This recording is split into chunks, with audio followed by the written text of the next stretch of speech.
Bonjour YouTube, j'espère que ça va bien. Aujourd'hui, on va s'intéresser au livre des ombres. Et voilà, le fameux livre des ombres. L'auteur, c'est Julia Scott, mais je crois qu'il se vend plus. Vous pouvez l'avoir en plus petit, mais celui-là, vous n'allez plus le trouver. On va regarder à l'intérieur. Vous avez tous les sorts de charme, toutes les potions, toutes les incantations pour tuer les démons, tous les sorts, par exemple le sort de vérité, si vous connaissez un peu la série qui est bien connue, le sort d'invisibilité. Ils sont tous en anglais, donc c'est bien, c'est comme la série. Les illustrations sont vraiment sympas. On l'a trouvé sur internet, mais la couverture était en carton. Pour le côté livre des ombres, c'était pas top, la couverture en carton. Ce qu'on a fait, c'est qu'on a acheté du cuir, du faux cuir.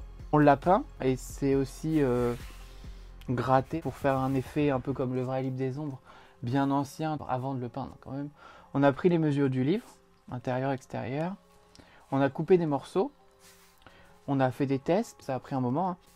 On l'a peint en vert comme ça, comme le vrai livre des ombres. Et puis coller les morceaux. Le côté là, on a fait comme des rainures de livre. Comme ça donne un côté un peu plus réaliste au livre. Donc si vous achetez le livre des ombres en carton, couverture en carton, vous pouvez faire ça pour pas trop cher, hein. C'est le cuir qui coûte un peu, mais c'est une vingtaine d'euros, puis vous en avez 2 mètres. Vous pouvez vous en servir pour autre chose.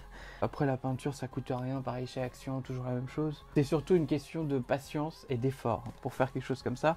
C'est un peu le rêve pour les fans de Charmed. C'est le livre de l'ancienne série. C'est le livre avec Prue, Piper et Phoebe.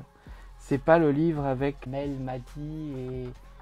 Oh, je me rappelle plus, dites-moi dans les commentaires. J'ai eu la chance d'aller voir la maison. Je suis pas rentré à l'intérieur. La maison des sœurs Halliwell dans Charmed, qui n'est pas à San Francisco, c'est à Los Angeles. Alors si vous planifiez un jour un voyage à Los Angeles, dites-moi si vous voulez l'adresse, je vous donne ça. Je sais pas si vous vous souvenez d'elle, elle avait piqué l'identité de Phoebe. Sympa celle-là encore. On a même le tout premier. Le tout premier sort que Phoebe avait récité pour avoir les pouvoirs dans le grenier quand elle a trouvé le livre des ombres dans l'épisode Le livre des ombres. Ça c'est Melinda Warren, qui est censé avoir commencé le livre, forcément, vu que c'est l'ancêtre. Celui qui l'a trahi d'ailleurs, hein, qui a fait qu'elle a été brûlée. Puis voilà, vous avez toute l'histoire de Charmed, vous avez le Wendigo, Piper s'était transformé en Wendigo. Après, quand vous connaissez, c'est vraiment sympa. Vous n'allez pas le lire d'une traite, parce que c'est un peu comme un dictionnaire, mais c'est vraiment sympa de regarder. Vous pouvez regarder la série avec votre livre des ombres. Ça, c'est la page que Phoebe avait ajoutée elle-même. Donc c'est pour ça qu'on a les petites photos, parce qu'elle voulait qu'on sache à quoi il ressemblait sous sa forme humaine. Vous avez vraiment tout, hein. Ça, je pense qu'ils ont réutilisé une version dans le nouveau Charmed. D'ailleurs, dites-moi dans les commentaires si vous regardez le nouveau Charmed. Je sais que c'est un peu une petite controverse. Il y a les deux camps. Il y a ceux qui pensent que Charmed, c'est Prue, Piper, Phoebe, et puis ceux qui pensent qu'on peut en faire quelque chose encore maintenant. Bon, après, voilà. Dites-moi ce que vous en pensez, hein. La triade, la fameuse triade.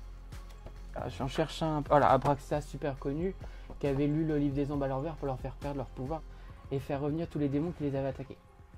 Les Valkyries, super importantes dans la série aussi, avec Piper qui s'était transformé en Valkyrie. Le collier, vous voyez, c'est vraiment beau, hein, c'est un beau livre. Vous avez toutes les pages blanches parce qu'elles sont censées le remplir aussi. C'est vraiment une mine d'or quand on est fan. Ça, c'est l'endroit où Cole s'était retrouvé. C'est un peu l'enfer, je sais plus exactement, mais c'est quand il est mort et qu'il est revenu. Il piquait tous les pouvoirs des gens là-dedans. Je vais pas toutes les faire, mais vous avez compris, il y a tout. Tout l'univers de la série. Je vous remonte le livre, magnifique. Vous pouvez faire ça, bon, ça prend du temps, ça demande de la patience, mais ça vous évite d'acheter le livre fait totalement à la main qui est à 1000 $, je crois. Ça vous évite de mettre autant d'argent et puis vous avez le même résultat, peut-être même mieux, parce que c'est vous qui décidez ce que vous avez au bout du compte. Moi, je pense que là, j'ai pas encore la place. Je pense que dans mon prochain appart, je vais mettre un présentoir, un peu comme dans la série, pour le placer comme ça. Comme dans la série, comme ça, dès que j'ai besoin de tuer un démon, j'ouvre mon petit livre des ombres. Donc si j'ai besoin de lancer un sort, j'ai mon livre des ombres à portée de main. C'est le but. J'espère que ça vous a plu. Dites-moi ce que vous pensez de ce livre des ombres. Je pense que voilà, si comme moi vous aimez bien la série, ça va vous faire plaisir de voir ça. Les infos, je vais vous les mettre dans la description, sachant que comme je vous disais tout à l'heure, je pense qu'ils vendent que en version plus petite maintenant. Comme d'habitude, un petit like, ça fait toujours plaisir. Vous pouvez vous abonner à ma chaîne. La petite cloche des notifications. Et puis, dites-moi ce que vous pensez, personnage préféré dans la série, ce que vous voulez sur Charmed. Je vous dis à la prochaine fois.